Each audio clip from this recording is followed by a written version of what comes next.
കർണനെയും പറഞ്ഞ് ഉറപ്പിച്ചിരിക്കുന്നതിൻ്റെ ഇടയിലാണ് ദുര്യോധനൻ ആ സഭയിൽ പ്രവേശിച്ചത്.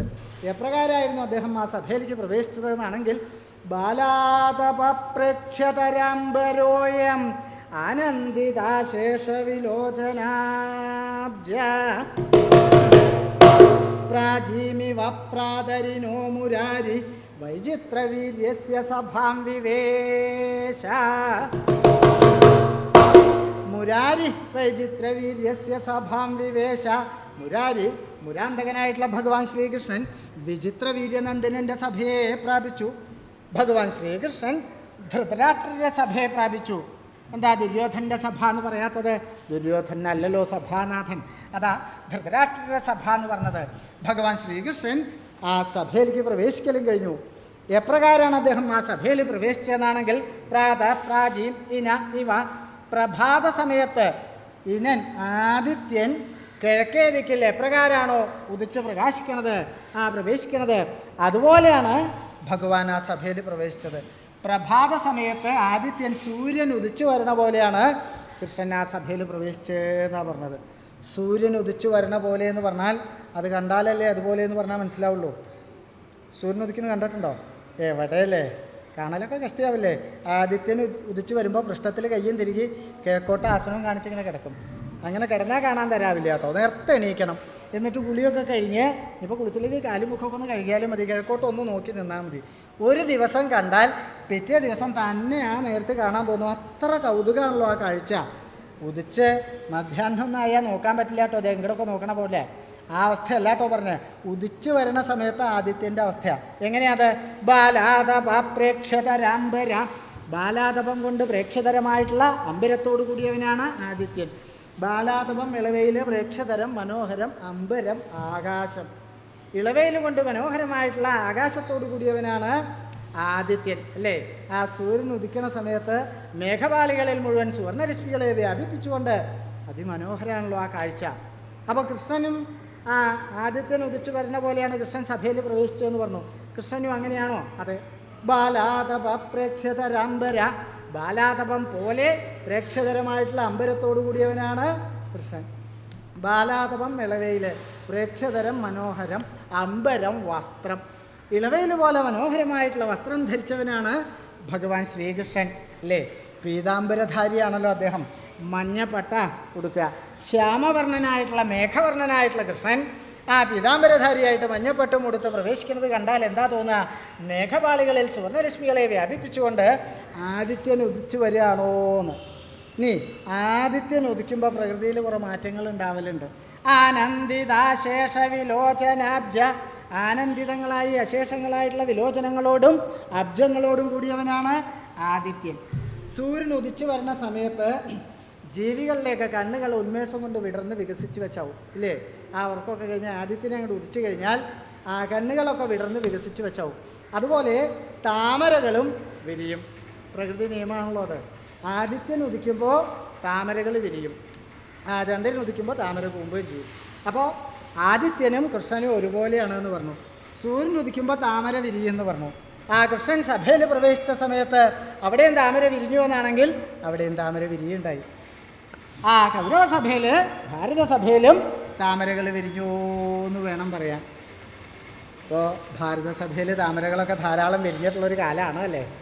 പണ്ടൊരു കാലം ഉണ്ടായിരുന്നു, ഓർമ്മയുണ്ടാവില്ലേ? 1 2 വിരിഞ്ഞോ കൊഴിഞ്ഞോ നിശ്ചയില്ലാത്തൊരു കാലം. പിന്നെ കുറച്ച് കാലം കഴിഞ്ഞപ്പോൾ മാറ്റം വന്നു കേട്ടോ. ഇപ്പോൾ ധാരാളം താമരകൾ. പണ്ടുള്ളവർ അധ്വാനിച്ചിട്ടൊന്നും പ്രയോജനം ഉണ്ടായില്ല. ഇപ്പോൾ അങ്ങനെയല്ല. നല്ലോണം മോടിയിൽ നല്ല ഭംഗിയിൽ താമര നിരന്ന് വിരിഞ്ഞ് നിൽക്കണ ഒരു കാലമാണ്. ഭാരതസഭയിൽ മാത്രമല്ല മറ്റു സഭകളിലും ധാരാളം താമരകൾ വിരിഞ്ഞു തുടങ്ങിയിട്ടുണ്ട് എന്നാണ് പറയണത്. ഇവിടെയും താമര വിരിഞ്ഞൂല്ലേ. വിരിയില്ല എന്ന് നിരീക്ഷിച്ച സ്ഥലത്തും താമര വിരിയുണ്ടായി. എപ്പോൾ? ആ ഗോപാലൻ സഭയിൽ പ്രവേശിച്ച സമയത്ത് ഇവിടെയും താമര വിരിഞ്ഞു. ഗോപാലനെ വെറും ഗോപാലൻ എന്ന് പറഞ്ഞാൽ പറ്റില്ലല്ലോ. ഗോപാലന്മാരുടെ രാജൻ തന്നെ വിശേഷിപ്പിക്കാമല്ലേ കൃഷ്ണനെ. രാജഗോപാലൻ സഭയിൽ വന്ന സമയത്ത് ഇവിടെയും ഇപ്പോൾ ഒരു താമര വിരിയുണ്ടായില്ലേ. ഒന്ന് വിരിഞ്ഞാൽ പിന്നെ വിത്ത് വീണ് മുളച്ചോളൂ കേട്ടോ. വിരിയില്ല എന്ന് പറയാൻ പറ്റില്ല. അപ്പോൾ എന്നാൽ അങ്ങനെയുള്ള താമരകളാണോ വിരിഞ്ഞത്? അതല്ല കേട്ടോ. പിന്നെയോ വിലോചനാബ്ജ. വിലോചനങ്ങളാകുന്ന അബ്ജങ്ങളാണ്. സഭാവാസികളുടെ കണ്ണുകളാകുന്ന താമരകളാണ് വിടർന്ന് വികസിച്ച് വശായത്. ഭഗവാനെ കണ്ട് സന്തോഷം കൊണ്ട് ആനന്ദം കൊണ്ട് ആ കണ്ണുകളൊക്കെ വിടർന്ന് വികസിച്ച് വശായി. ഭഗവാൻ കൃഷ്ണൻ ആ സഭയിലേക്ക് പ്രവേശിക്കലും കഴിഞ്ഞു. ആ സമയത്ത് അവിടുത്തെ അവസ്ഥ എന്താ? രാജാക്കന്മാരോടൊക്കെ ആരും എണീക്കരുത് എന്നാണല്ലോ പറഞ്ഞിരുന്നത്. കൃഷ്ണൻ വന്ന സമയത്തെ അവസ്ഥ എന്തായിരുന്നു എന്നാണെങ്കിൽ, ആലോക്യൈനം പ്രതിഹതദൃശസ്തേജസാ ഭൂമിപാല ചേലുസ്ഥാനാദഗണിത നൃപോദീർണദണ്ഡ സമസ്ത സാവഷ്ടംഭസ്സജ ഗുരുപതി മൂഢധീപീഠദേശാൽ വിഭ്രഷ്ടോ ഭൂൽ മിഷതിപതിത ക്ഷ്മാവലക്ഷേ വിലക്ഷ ഭൂമിപാല ഏനം ആലോക്യ പ്രതിഹത ദൃശ. ഭൂമിപാലന്മാർ ഇദ്ദേഹത്തെ ആലോകനം ചെയ്തിട്ട് പ്രതിഹത ദൃക്കുകളായി തീർന്നു. ഭൂമിപാലന്മാര് രാജാക്കന്മാർ കൃഷ്ണനെ കണ്ട സമയത്ത് ക്ഷണനേരത്തേക്ക് കാഴ്ച തടസ്സപ്പെട്ടവരായി തീർന്നു എന്ന് വേണം പറയാൻ. കാഴ്ച ഇല്ലാണ്ടേ എന്ന് പറയാൻ നിവൃത്തിയില്ല. പിന്നെയോ കുറച്ച് നേരത്തേക്ക് കാഴ്ച തടസ്സപ്പെട്ടു. എന്താ അതിന് കാരണം? തേജസ് കൊണ്ട്, ഭഗവാന്റെ ശരീരത്തിൽ നിന്ന് പ്രസരിക്കുന്ന തേജസ് കണ്ണിൽ തറച്ച് ക്ഷണനേരത്തേക്ക് കാഴ്ച തടസ്സപ്പെട്ടു. എപ്രകാരമാണെങ്കിൽ പെട്ടെന്നൊരു ഇടിമിന്നലൊക്കെ അങ്ങോട്ട് ഉണ്ടായാൽ കണ്ണൊന്നും അങ്ങോട്ട് മഞ്ഞളിക്കുമല്ലോ, പിന്നെ കുറച്ച് നേരത്തേക്കൊന്നും കാണില്ല. അത് കഴിഞ്ഞാൽ പഴയ പോലെ ആവുകയും ചെയ്യും. മിന്നലൊന്നും വേണ്ട കേട്ടോ, ഇതിൻ്റെ നേരെ കുറച്ച് നേരം നോക്കിയാൽ മതി. പിന്നെ കുറച്ച് നേരത്തേക്കല്ല, കുറച്ച് ദിവസം തന്നെ അന്ധനാവും. ആ മട്ടം ഞാൻ മനസ്സിലത്തണ്ടേ അങ്ങോട്ട് നോക്കാണ്ടിരിക്കാനേ. നല്ല ബുദ്ധിമുട്ടാണ്. അറിയാണ്ട് അങ്ങോട്ട് പോയാൽ പിന്നെ അവിടെ ഇരിക്കണവരെയൊന്നും കാണില്ല. അപ്പോൾ അതുപോലെ തന്നെയാണ് ഭഗവാന്റെ ശരീരം അകത്ത് പ്രവേശിക്കുന്നതിന് മുമ്പ് തന്നെ അദ്ദേഹത്തിൻ്റെ ശരീരത്തിൽ നിന്ന് പ്രസരിക്കുന്ന തേജസ് അകത്തെത്തൽ കഴിഞ്ഞു. ആ തേജസ് കണ്ണിൽ തറച്ച് ക്ഷണനേരത്തേക്ക് കാഴ്ചയില്ലാണ്ടേ എന്ന് വേണം പറയാൻ. ഭഗവാന്റെ തേജോമയമായിട്ടുള്ള രൂപം മാത്രമേ കണ്ണിലുള്ളൂ, വേറെ ഒന്നുമില്ല. അതാ കാഴ്ച തടസ്സപ്പെട്ടു എന്ന് പറഞ്ഞത്. മാത്രമല്ല സ്ഥാനാൽ ചേലു, സ്വസ്ഥാനങ്ങളിൽ നിന്ന് ഇളകി വശായി എണീറ്റ് പുറപ്പെട്ടു രാജാക്കന്മാര്. അഗണിത നൃപോതീർണദണ്ഡ, ദുര്യോധൻ്റെ ശിക്ഷയെ അവഗണിച്ചുകൊണ്ടാണ് ഈ രാജാക്കന്മാർ എണീറ്റത്. എന്നാൽ ആരെങ്കിലും ഒന്നോ രണ്ടോ ആൾക്കാർ അവിടെയും ഇവിടെ എണീറ്റു എന്നാണോ? അതല്ല, സമസ്ത ഭൂമിപാല, സകല രാജാക്കന്മാരും ഇരുന്ന സ്ഥലത്ത് നിന്ന് എണീറ്റു എന്ന് വേണം പറയാൻ. ആ കൃഷ്ണൻ വരുമ്പോൾ എണീക്കണം എന്ന് തീർച്ചയാക്കിയവരെ ദുര്യോധന പക്ഷപാതികളായിട്ടുള്ള ആൾക്കാർ. അപ്പോൾ എങ്ങനെയാണ് സൗകര്യം എന്ന് വെച്ചാൽ അതുപോലെ ആവാൻ നിരീക്ഷിച്ച ആൾക്കാരുണ്ട്. അവർ ആ ഭഗവാനെ മാനിക്കണം എന്ന് നിരീക്ഷിച്ച ആൾക്കാർ എന്ന് വേണ്ട, സകലരും സർവരും എന്ന് വേണം പറയാൻ. സമസ്ത, സകല രാജാക്കന്മാരും ഇരുന്ന സ്ഥലത്തുനിന്ന് എണീറ്റു എന്ന് മാത്രമല്ല, ചിലർ പ്രാർത്ഥിക്കാനും നമസ്കരിക്കാനും ഒക്കെ ഇങ്ങോട്ട് തുടങ്ങി. കൃഷ്ണ കൃഷ്ണ കൃഷ്ണ മുകുന്ദ മുരാരേ കടാക്ഷിക്കണേ, ഈ മഹാഭാവി കാരണം വേണ്ട പോലെയൊന്നും സാധിക്കില്ലല്ലോ കൃഷ്ണ. അങ്ങനെ ചിലർ, വേറെ ചിലർ നമസ്കാരവും തുടങ്ങി. 1 2 3 എന്താ നിർത്താൻ ഭാവല്ലേ? എടോ ഞാൻ കുറച്ച് വിസ്തരിക്കാൻ ഭാവമുണ്ട്, എപ്പോഴും തരാവുന്നതല്ല. ഭഗവാനെ ഒരു 108 നമസ്കാരം ഇന്ന് വേണമെന്നാണ് നിരീക്കണത്. അതാ 10 11 12. അയ്യോ എന്താ ഇപ്പം കാണിച്ചെന്നോ? ആ താനല്ലേ വലിയ ഗെയിമായിട്ട് പറഞ്ഞ 108 നമസ്കാരം. എന്നിട്ട് എന്താ 12 എത്തിയപ്പോൾ നിർത്തിയത്? പുറപ്പെട്ടപ്പോൾ 108 വേണം തന്നെയാണ് നിരീക്ഷിച്ചത്. അത് കഴിഞ്ഞ് 12 എണ്ണി കഴിഞ്ഞപ്പോഴാണ് ആ മഹാഭാവി പറഞ്ഞ 12 ഭാരം സ്വർണത്തിൻ്റെ കാര്യം ഓർമ്മ വന്നത്. അതോടുകൂടി ഇരുന്നു എന്നേ ഉള്ളൂ. ഇത്രയെങ്കിലും സാധിച്ചുല്ലോ എന്ന് സമാധാനിക്കുക തുടങ്ങി രാജാക്കന്മാർ എണീക്കാനും ചിലർ പ്രാർത്ഥിക്കാനും നമസ്കരിക്കാനും. ആ സമയത്ത് ദുര്യോധൻ്റെ അവസ്ഥയോ സ കുരുപതീച്ച, ആ കുരുപതിയാകട്ടെ ദുര്യോധനൻ കർണനെയും പറഞ്ഞ് ഉറപ്പിച്ചിരിക്കുകയായിരുന്നല്ലോ. ദൂരെ നിന്ന് തന്നെ ശംഖനാദം അങ്ങനെ മുഴങ്ങി തുടങ്ങി. കർണ എന്താ മഹാരാജാവ്? ഇതാ ചില ശബ്ദമൊക്കെ കേൾക്കാണ്ട് കേട്ടോ.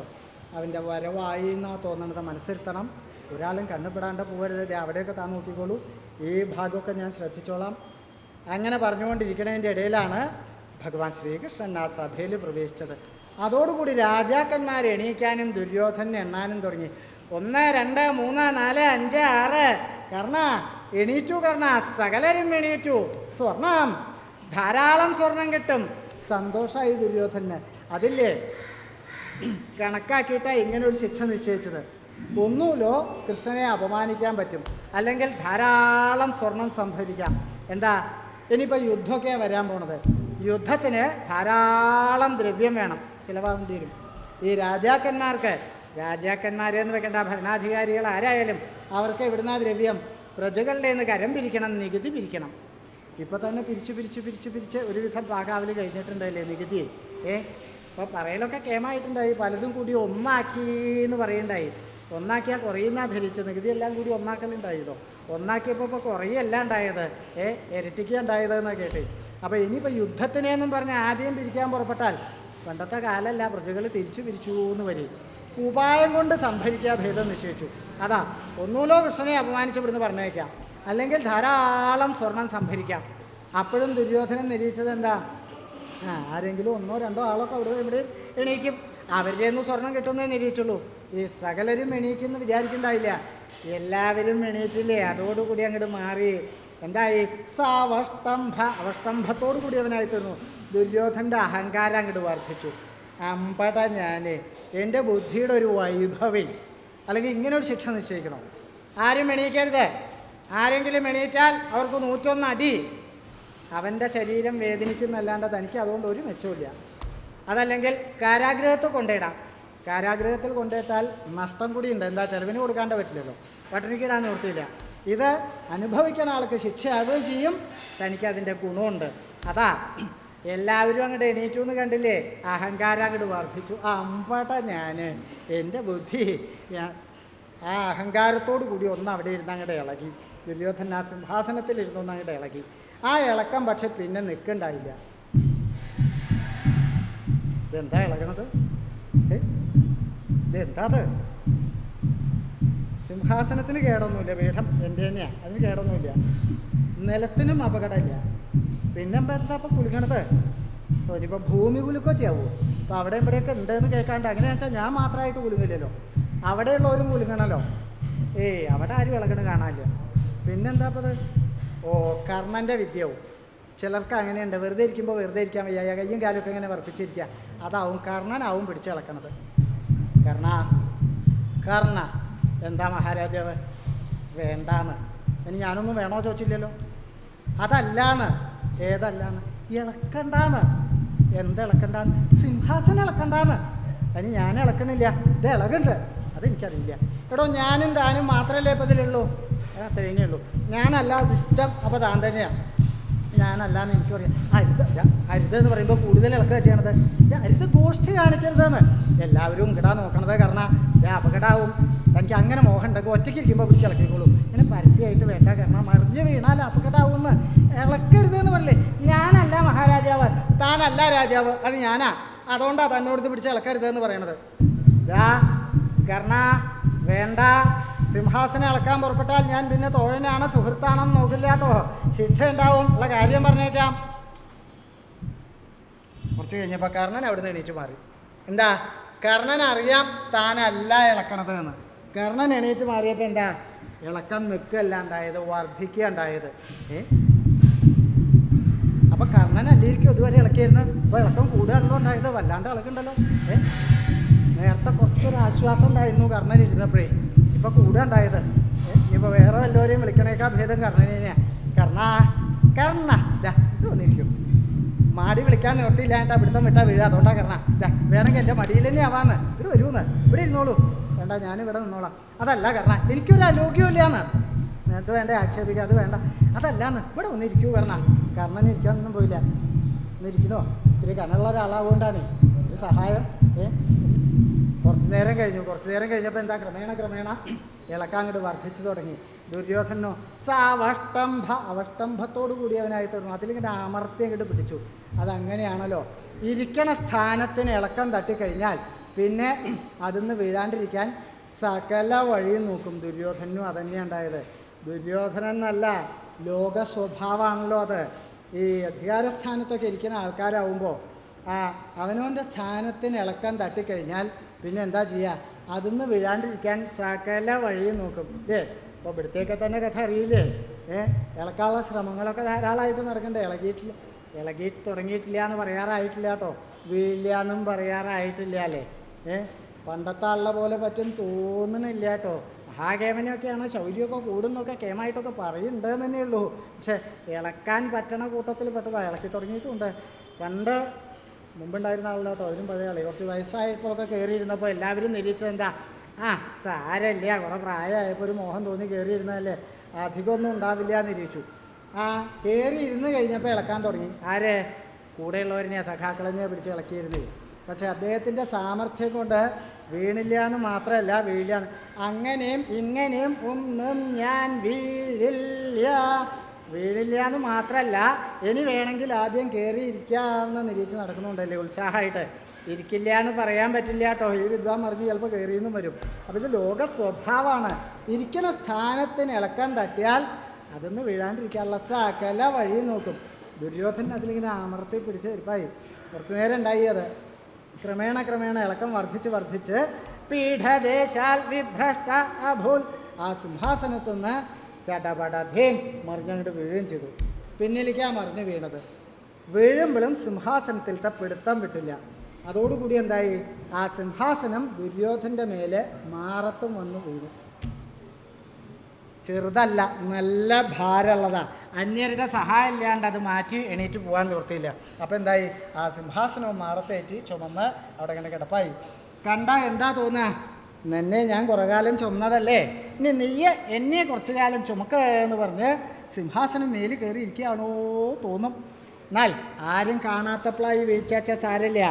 അവിടുന്ന് എങ്ങനെയെങ്കിലും ഉന്തി മാറ്റി പൊടിയും തട്ടി പോയാൽ മതി. ക്ഷേമിഷതി വിലക്ഷപതിത. സകല രാജാക്കന്മാരും തുറച്ചു മെഴിച്ചു നോക്കിക്കൊണ്ടിരിക്കുമ്പോഴാണ് അത്യപകടമായിട്ട് മറിഞ്ഞു വീണത്. രാജാക്കന്മാരൊക്കെ എണീറ്റു എന്ന് പറഞ്ഞല്ലോ, പിന്നെ സ്വസ്ഥാനത്ത് തന്നെ ഇരുന്നു.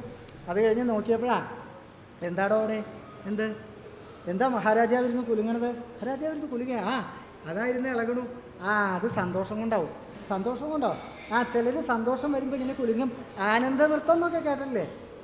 അതിന് ഇവിടെ ഇപ്പം എന്താടോ അത്ര സന്തോഷിക്കാൻ? എടോ നമ്മളൊക്കെ എണീറ്റില്ലേ, അപ്പം നമ്മുടെ ഇന്ന് സ്വർണം കിട്ടും എന്നുള്ള സന്തോഷമാവും. എടോ ഈ സന്തോഷം എന്ന് പറഞ്ഞാൽ ഇളക്കത്തിൽ മാത്രമല്ലല്ലോ, മുഖത്തും സന്തോഷമല്ലേ കാണേണ്ടത്. മുഖത്തൊരു പരിഭ്രമമാണല്ലോ കാണാൻ. അതാ കർണൻ മാറി. കർണൻ ഇപ്പം എന്തിനാണോ മാറിയത്? അതെനിക്കറിയോ, അയാളോട് ചോദിക്കണ്ടേ. രാജാവ് തലകുത്തി മറിഞ്ഞു. സന്തോഷമായി അവർക്ക്.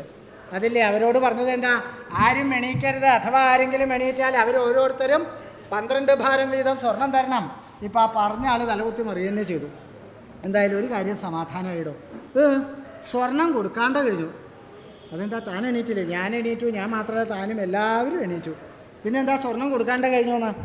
എടോ നമ്മളോട് സ്വർണം വേണമെന്ന് പറഞ്ഞതാരാ? മഹാരാജാവ് ദുര്യോധനൻ. അപ്പോൾ ദുര്യോധനൻ എന്താ ചെയ്ത്? തലകുത്തി മറിഞ്ഞു. അതാ എണീക്കരുത് എന്ന് പറഞ്ഞ വിദ്വാൻ തലകുത്തി മറിയന്നെ ചെയ്തു. അപ്പം ഇനി നമ്മളോട് സ്വർണം ചോദിക്കില്ല. അങ്ങനെ ഒരു കാര്യം ഉണ്ടല്ലേ. എടോ പക്ഷെ ഒരു അബദ്ധം പറ്റി. ഇത് മുൻകൂട്ടി അറിഞ്ഞാൽ ഒരു കാര്യം ചെയ്യായിരുന്നു. മഹാരാജാവ് തലകുത്തി മറിഞ്ഞാൽ നമുക്കൊക്കെ സ്വർണം ഇങ്ങോട്ട് തരണമെന്ന് പറയായിരുന്നു. ഇനി 12 ഭാരമൊന്നും ഇല്ലെങ്കിലും അല്ല 10 പണത്തൂക്കായാലും സ്വർണത്തിനൊക്കെ നല്ല വിലയുള്ള കാലാ, കിട്ടിയതായി നിരീക്കായിരുന്നു. എടോ ഇങ്ങോട്ട് കിട്ടിയില്ലെങ്കിലും സാരമില്ല, അങ്ങോട്ട് കൊടുക്കാണ്ട കഴിഞ്ഞല്ലോ, അതന്നെ സമാധാനം. ആ സമയത്ത് ഭഗവാൻ ശ്രീകൃഷ്ണൻ ആ സഭയിൽ പ്രവേശിച്ച് മന്ദസ്മേരത്തോടു കൂടി സഭാവാസികളെ കടാക്ഷിച്ചുകൊണ്ട് നേരെ ദുര്യോധൻ്റെ അടുത്തേക്ക് തന്നെയാണ് ചെന്നത്. ആ സിംഹാസനം എടുത്തു മാറ്റി ദുര്യോധനോട് പറഞ്ഞു, ദുര്യോധനൻ എണീക്കൂ. എണീക്കാനും പറഞ്ഞു. ദുര്യോധനൻ അവിടുന്ന് എണീറ്റു. അപ്പോൾ ദുര്യോധനന് മനസ്സിലായി, ഇവൻ്റെ മായയാണ് തന്നെ ഉരുട്ടി മറിച്ചിട്ടെന്ന്. ഇനിയും ഇവനെ എവിടെയെങ്കിലും ഒന്ന് ഒതുക്കിയിരുത്തില്ലെങ്കിൽ ഇനി എന്തൊക്കെയാണ് ചെയ്യാൻ നിശ്ചയില്ല. അപ്പോൾ ഒരു യുക്തി തോന്നി. അവിടെ സർവതോഭദ്രം എന്ന പേരായിട്ടുള്ളൊരു സിംഹാസനമുണ്ട്. ആ സിംഹാസനത്തിലേക്ക് കൃഷ്ണനെ ക്ഷണിച്ചിരുത്താൻ നിശ്ചയിച്ചു. എന്താ, അവിടെയുള്ളതിൽ ഏറ്റവും ശ്രേഷ്ഠമായിട്ടുള്ളത് സിംഹാസനം. അത് അത്രയും കേമായിട്ട് ദുര്യോധനനിരിക്കുന്ന ഭദ്രാസനത്തിനേക്കാൾ കേമെന്ന് പറയാം. എന്നാൽ അതുകൊണ്ട് മാത്രമാണോ? അല്ല, പിന്നെന്താ, അതൊരു ചതിയായിരുന്നു. ആ സിംഹാസനത്തിൽ ആരും ഇരിക്കാറില്ല. അതിലിരുന്നാൽ ആ ക്ഷണം തല പൊട്ടിത്തെറിച്ച് മരിക്കുന്ന നിശ്ചയം. പണ്ട് ദേവേന്ദ്രൻ പൂരി മഹാരാജാവിനെ സമ്മാനിച്ചത് ആ സിംഹാസനം. അത് അനവധി കാലമായിട്ട് അവിടെ കിടക്കുന്നുണ്ടായാലും അതിൻ്റെ സമീപത്തേക്ക് തന്നെ പോവാറില്ല, പേടിച്ചിട്ട്. എന്താ, ഇനിയിപ്പോൾ ഇരുന്നാൽ പൊട്ടിത്തെറിക്കുന്നത് കേട്ടിട്ടുള്ളൂ, പറഞ്ഞിട്ടുള്ളൂ. പക്ഷേ തൊട്ടാൽ പൊട്ടുമെന്ന് അറിയില്ല, അടുത്ത് ചെന്നാൽ പൊട്ടും അറിയില്ല. കാലങ്ങളായിട്ട് അതവിടെ ഒരു ഭാഗത്ത് കിടക്കുന്നുണ്ട്, അതിൻ്റെ അടുത്തേക്ക് തന്നെ പേടിച്ച് ആരും പോവാറില്ല. കൃഷ്ണൻ ഇവിടെയുള്ള ആളല്ല. അപ്പോൾ ഈ സിംഹാസനത്തിൻ്റെ കഥ നിശ്ചയം ഉണ്ടാവില്ല. അപ്പോൾ കൃഷ്ണനോട് പറഞ്ഞാൽ അതിൽ കയറിയിരിക്കും. അതോടുകൂടി കൃഷ്ണൻ്റെ കഥയും കഴിയും. പിന്നെ പാണ്ഡവരുടെ ശല്യം ഉണ്ടാവില്ല. അപമാനിക്കാമെന്നേ നിരീച്ചുള്ളൂ, അത് തരാമില്ല, എന്നാൽ അങ്ങോട്ട് കഥ ഇങ്ങോട്ട് കഴിഞ്ഞോട്ടെ നിശ്ചയിച്ചു. കൃഷ്ണ വരാം, ഇവിടെ ആവാം, സർവതോഭദ്രത്തിലേക്ക്. ഭഗവാനാണെങ്കിലോ ഒരു കൂസലും കൂടാണ്ട് അതിൻ്റെ അടുത്തേക്ക് നടന്നു തുടങ്ങി. ആ സഭാവാസികൾ എന്താടോ മഹാരാജാവ് കാണിക്കണത്? കൃഷ്ണനെ സർവതോഭദ്രത്തിലേക്കാണല്ലോ ആനയിക്കണത്. അതിൻ്റെ കഥ അദ്ദേഹത്തിന് അറിയില്ല എന്നാ തോന്നണം. ആരെങ്കിലും ഒന്ന് ഒരാൾക്കും പറയാൻ ധൈര്യമില്ല. എന്താ കൃഷ്ണ അരുത്, അതിലിരിക്കരുത്, ചതിയാണ്. ദുര്യോധനെയുള്ള പേടിയുണ്ട് ഒരാൾക്കും പറയാൻ ധൈര്യം ഉണ്ടായില്ല. ഭഗവാനാണെങ്കിലോ ഒരു കൂസലും കൂടാറുണ്ട് അതിൻ്റെ അടുത്തേക്ക്. ദുര്യോധനും അതെ. അങ്ങനെ ഇപ്പം കാണാൻ നേരം പോക്ക്. അടുത്തെത്തിയാൽ തന്നെ പൊട്ടുണ്ടാവും, ചെന്നിട്ട് പൊട്ടിയില്ല. തൊട്ടാലാവും പൊട്ടുക, തൊട്ടാൽ പൊട്ടും. ഭഗവാൻ അതിൽ സ്പർശിക്കൽ കഴിഞ്ഞു, അപ്പോഴും പൊട്ടിയില്ല. അതിൽ ഇരുന്നാൽ പൊട്ടുന്നാണല്ലോ, ഇപ്പം പൊട്ടും. എന്താ അത് പൊട്ടാത്തത്? ഇരുന്ന് കുറച്ചു നേരം കഴിഞ്ഞാലാവും പൊട്ടുക, എന്നിട്ടും പൊട്ടണില്ലല്ലോ. സംഭാഷണം ആരംഭിച്ചാൽ പൊട്ടും നിരീച്ചു. ഭഗവാൻ സംഭാഷണം ആരംഭിച്ചു ധൃതരാഷ്ട്രരോട്, അപ്പോഴും പൊട്ടിയില്ല. എന്താ അത് കരിങ്കല്ലുകൊണ്ട് ഉണ്ടാക്കി വെച്ചേക്കണ യുദ്ധാൻ്റെ തല? വാസ്തവത്തിൽ എന്താ ഭഗവാൻ ഇരിക്കാനായിട്ട് അത് അവിടെ കിടക്കണതേ.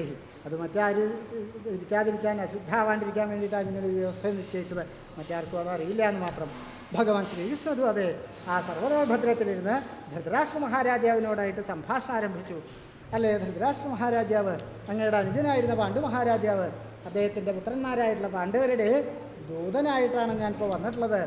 എനിക്ക് അങ്ങയെ ചില കാര്യങ്ങൾ ധരിപ്പിക്കാനുണ്ട്. അങ്ങ് അത് സദയം ശ്രവിച്ച് വേണ്ടതുപോലെ ചെയ്യണം. സംഭാഷണം ആരംഭിച്ചു. കൃഷ്ണനറിയാം തൻ്റെ ഈ ദൗത്യം പരാജയമാണെന്ന്, അതുകൊണ്ട് ഒരു പ്രയോജനം ഉണ്ടാവില്ല എന്ന് ഭഗവാൻ നിശ്ചയുണ്ട്. കുരുക്ഷേത്ര യുദ്ധം സുനിശ്ചിതം, അതിൻ്റെ വിധിയും നിർണയിക്കപ്പെട്ടതാണ്. അപ്പോൾ സംശയിക്കാം പിന്നെ ഇതിലെ ഈ ദൂതൻ്റെ വേഷം കിട്ടിയെന്ന്. പാണ്ഡവരുടെ നിർബന്ധം. രണ്ട് ഭാഗത്ത് നാശം ഉണ്ടായാലും സഹോദരന്മാർ തമ്മിലുള്ള യുദ്ധമാകുമ്പോൾ ഒരുപോലെ സങ്കടമല്ലേ? കൃഷ്ണൻ ചെന്ന് പറഞ്ഞാൽ, ആ മല്യസനെ കണ്ടു പറഞ്ഞാൽ, പുണ്യ ദുര്യോധനോട് പറഞ്ഞത് അദ്ദേഹം വേണ്ട പോലെ ചെയ്യിക്കും എന്നുള്ള ധർമ്മപുത്രരുടെയും അനുജന്മാരുടെയും നിർബന്ധം. പാണ്ഡവർ 5 ആളും കൃഷ്ണൻ ദൂതനായിട്ട് പോകണമെന്ന് നിർബന്ധിച്ചു. ആ 4 ആളും യുദ്ധം ഒഴിവാക്കാൻ വേണ്ടി പോകണമെന്നാണ് പറഞ്ഞത്. കൃഷ്ണൻ പോകണം, ആ സന്ധി, ആ യുദ്ധം ഒഴിവാക്കി വരണം എന്നാണ് പറഞ്ഞത്. ഒരാൾ മാത്രം കൃഷ്ണൻ ദൂതനായിട്ട് പോകണം, യാതൊരു സംശയമില്ല. സന്ധിക്ക് വേണ്ടി ആവരുത് കൃഷ്ണൻ പോണത്, യുദ്ധം നിശ്ചയിച്ചിട്ടേ മടങ്ങാൻ പാടുന്നു. സഹദേവൻ മാത്രമേ അങ്ങനെ പറയുണ്ടായുള്ളൂ, ബാക്കി ആരും പറയുണ്ടായില്ല. അപ്പോൾ ഈ പാണ്ഡവരുടെ നിർബന്ധം ദൗത്യത്തിന്.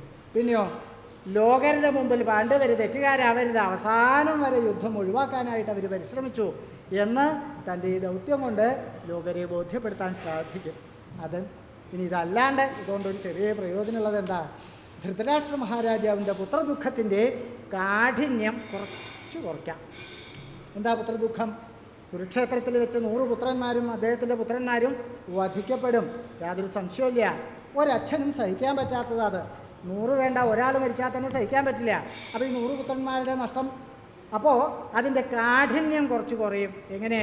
അദ്ദേഹം വിചാരിക്കുക എന്താ കഷ്ടേ, അന്ന് കൃഷ്ണൻ പറഞ്ഞ പോലെ എൻ്റെ ഉണ്ണി ദുര്യോധനൻ കേട്ടായിരുന്നെങ്കിൽ ഈ ആപത്ത് പറ്റിയിരുന്നില്ലല്ലോ എന്നൊരു വിചാരം അദ്ദേഹത്തിൻ്റെ ഉള്ളിലുണ്ടായാൽ ആ പുത്രദുഃഖത്തിൻ്റെ കാഠിന്യം കുറച്ചൊന്ന് കുറയും. അല്ലാതെ കണ്ട് ഈ ദൗത്യം കൊണ്ട് വേറെ പ്രത്യേകിച്ച് യാതൊരു പ്രയോജനമില്ല. അറിഞ്ഞുകൊണ്ട് തന്നെയാണ് ഭഗവാൻ ആ ദൂതനായിട്ട് പുറപ്പെട്ടതും. ആ സർവതോഭദ്രത്തിലിരുന്ന് ഭക്തന്മാരെ അനുഗ്രഹിച്ചുകൊണ്ട് ധൃതരാഷ്ട്ര മഹാരാജാവിനോടായിക്കൊണ്ട് ഓരോരോ വാക്കുകളെ പറഞ്ഞ് ആയവിടെ വർത്തിക്കുകയും ചെയ്തു. അപ്രകാരമെല്ലാം ഇരിക്കുന്ന ഭഗവാൻ സ്വാമി ശ്രീകൃഷ്ണനോ ഭഗവാന്മാരെ രക്ഷിക്കും.